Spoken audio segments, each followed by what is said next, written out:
Olá pessoal, tudo bem com vocês? Bom, hoje o nosso vídeo vai trabalhar a fenomenologia.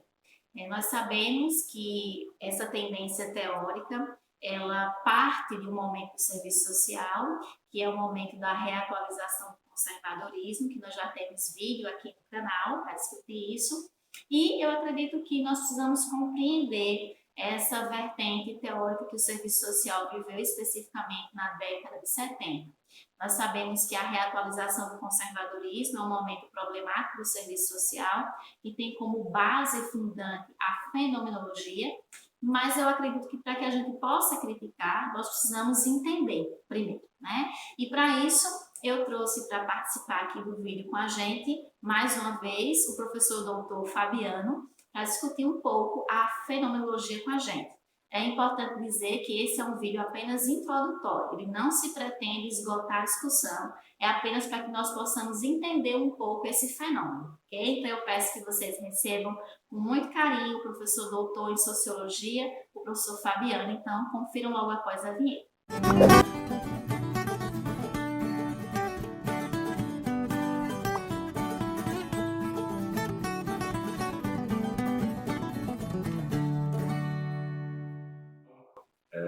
Mais uma vez estamos aqui a convite da professora Tiana, certo? Para a gente hoje conversar um pouco sobre a fenomenologia, né?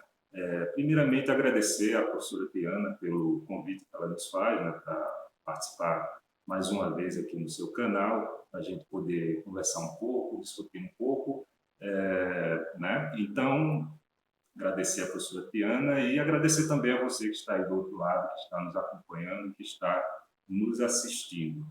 Bom, fenomenologia. O que é a fenomenologia? De modo geral, a gente pode dizer que a fenomenologia é o estudo dos fenômenos, certo? E o que é um fenômeno? O fenômeno é tudo aquilo que é aprendido pelos sentidos, certo? É tudo aquilo que acontece, tudo aquilo que podemos ver, sentir, né? De forma mais geral, é um ramo abstrato da filosofia fundada, né, pelo filósofo e matemático alemão Edmund Husserl, que tem como principal objetivo a pura descrição dos fenômenos da experiência humana como se apresentam, certo?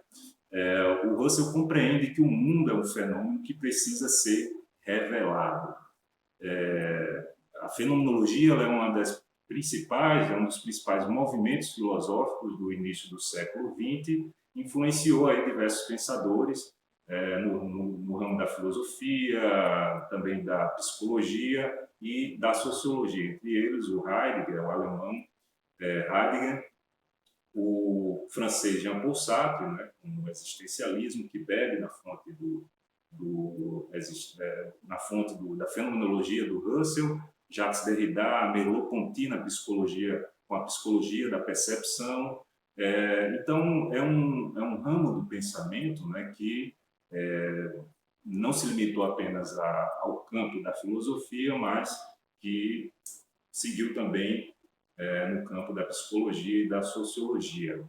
O Edmund Husserl foi o primeiro, né, e o principal propagador da fenomenologia e defensor desta como um método de investigação. Aí há toda uma discussão sobre se a fenomenologia seria especificamente uma teoria ou propriamente um método de investigação, né? E há uma discussão dentro da filosofia sobre isso.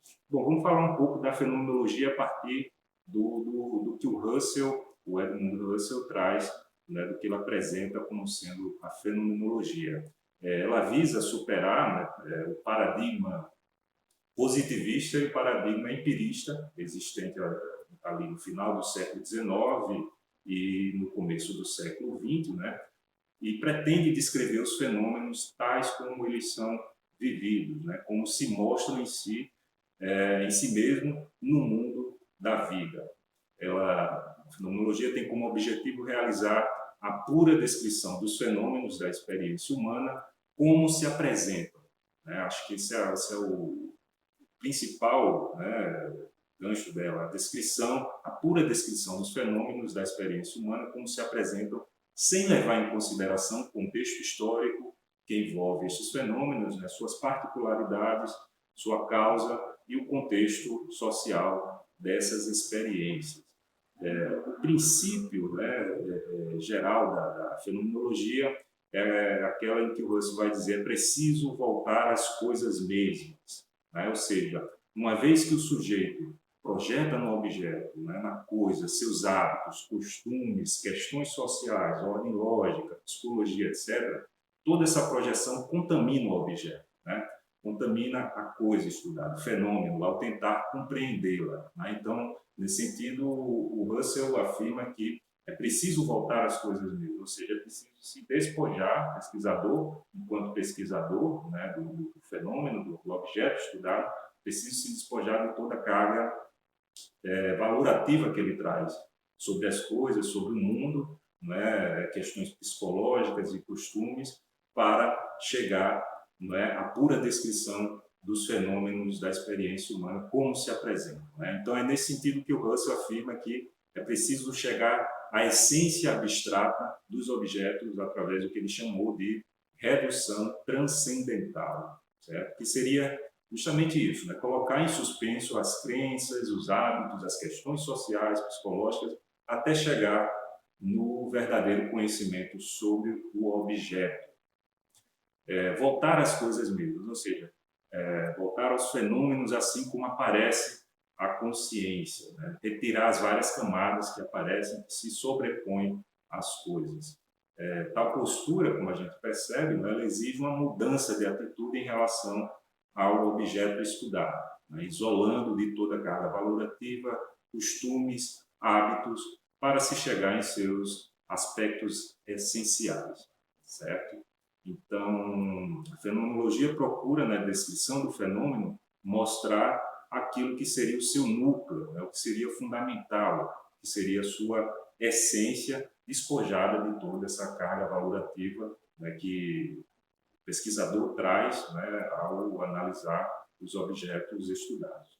Então, no processo da busca da essência abstrata dos objetos, você tem de um lado, né, o sujeito do conhecimento e do outro o objeto, né? Isso está colocado desde sempre na filosofia, na história do conhecimento, né? A relação sujeito-objeto, né? Então, o sujeito do conhecimento, segundo Russell, né, é a consciência que apreende o fenômeno, certo? É a consciência que apreende a realidade tal como ela se constitui, né? Por outro lado, você tem o objeto, que é o fenômeno apreendido pela consciência. E a consciência, segundo Russell, ela é intencional, né? Consciência é sempre a consciência de alguma coisa, não é uma coisa que se opõe a outra, certo?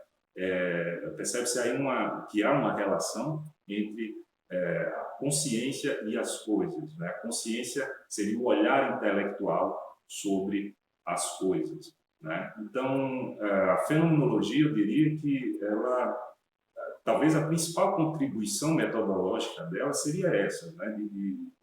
Do pesquisador se despojar de toda a carga teórica que ele traz, né?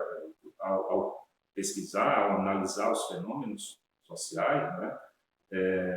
Se colocar nessa postura de se despojar de todos os valores que traz, toda a sua percepção do mundo, na tentativa de chegar, né, a uma pura descrição do objeto, né? A gente falou aí da fenomenologia, né, de alguns pensadores, alguns filósofos, né, Jean-Paul Sartre na filosofia, né, o Merleau-Ponty na psicologia. A sociologia, né, o grande sociólogo influenciado pelo pensamento do Edmund Russell é o Alfred Schutz, né, que tem uma influência também que bebe na fonte da sociologia weberiana, né, e também bebe na fonte da fenomenologia do Edmund Russell, né? Então, o Schutz ele traz essa influência da fenomenologia para a sociologia, no que seria uma fenomenologia social, né? Então, ele faz uma aplicação da fenomenologia na sua dimensão metodológica, que busca compreender o vivido tal como ele é vivido, né? é o estudo dos modos como as pessoas vivenciam diretamente o cotidiano, né, e dão significado às suas atividades, certo? O que importa na investigação é o ator social. O ator social, o sujeito social que vive a situação, né? Então, nesse sentido, importa saber o significado que o ator social dá à sua ação. Então, nesse sentido, o estudo da fenomenologia no campo da sociologia, né, está interessada na investigação do ator social, né, e de como ele vivencia a situação e o significado que esse ator social dá à sua ação, certo? Então, muitas vezes você tem situações em que o pesquisador já traz uma concepção de mundo, né, traz uma concepção filosófica, sociológica, e tenta compreender o fenômeno estudado a partir dessa visão de mundo, a partir dessa percepção, né? Então, trazendo um pouco da influência da fenomenologia para a sociologia, né? O Schultz diria que o que importa é a investigação, investigar o ator social e a percepção que ele tem das coisas, né? Algumas críticas que é tecida à fenomenologia, né, que ela é apontada como um método puramente descritivo, certo? E compreensivo dos fenômenos e da realidade, né? Mas que não poderia servir para uma análise que se voltasse mais para a dimensão política, né? Então, isso é uma crítica muito presente que é feita à fenomenologia, né? E nem o Edmund Husserl e nem mesmo o Schultz, né, se preocuparam com isso, né? Basicamente, há uma preocupação desses autores em utilizar a metodologia como, ou melhor, utilizar a fenomenologia como uma metodologia para abordar o conhecimento, né? Eu gostaria de deixar uma dica aqui para todos vocês que acompanham, né, o canal da professora Tiana, uma dica de um texto que eu acho que pode ser interessante, principalmente quem é do campo do serviço social, né, que pode ajudar bastante. O texto se chama Fenomenologia, Tendências Históricas e Atuais, é um texto da professora Creuza Capolbo, certo? Você pode fazer uma busca no Google, né, dar um Google aí, Fenomenologia, tendências históricas e atuais, né? Então, primeiro, né, o primeiro link que aparecer lá, você pode estar acessando esse material e a professora Creuza, né, ela vai procurar descrever, né, a fenomenologia, é um texto bem interessante que ela descreve a fenomenologia, certo? E no final ela faz uma relação com o serviço social, apresentando inclusive alguns autores, né, fora o Edmund Husserl e o Alfred Schultz, mas alguns autores que inclusive trabalharam a fenomenologia nessa perspectiva, né, da análise política, né? Então, para quem se interessar, fica a dica, certo, pessoal? Como a professora Tiana bem disse, né, o nosso objetivo aqui não é esgotar a discussão, mas apresentar alguns elementos básicos, né, do que seria a fenomenologia, do que ela estuda, né, e como estuda os fenômenos, né? Então, espero que tenha ajudado a todos vocês, ok? Valeu, um grande abraço e até mais.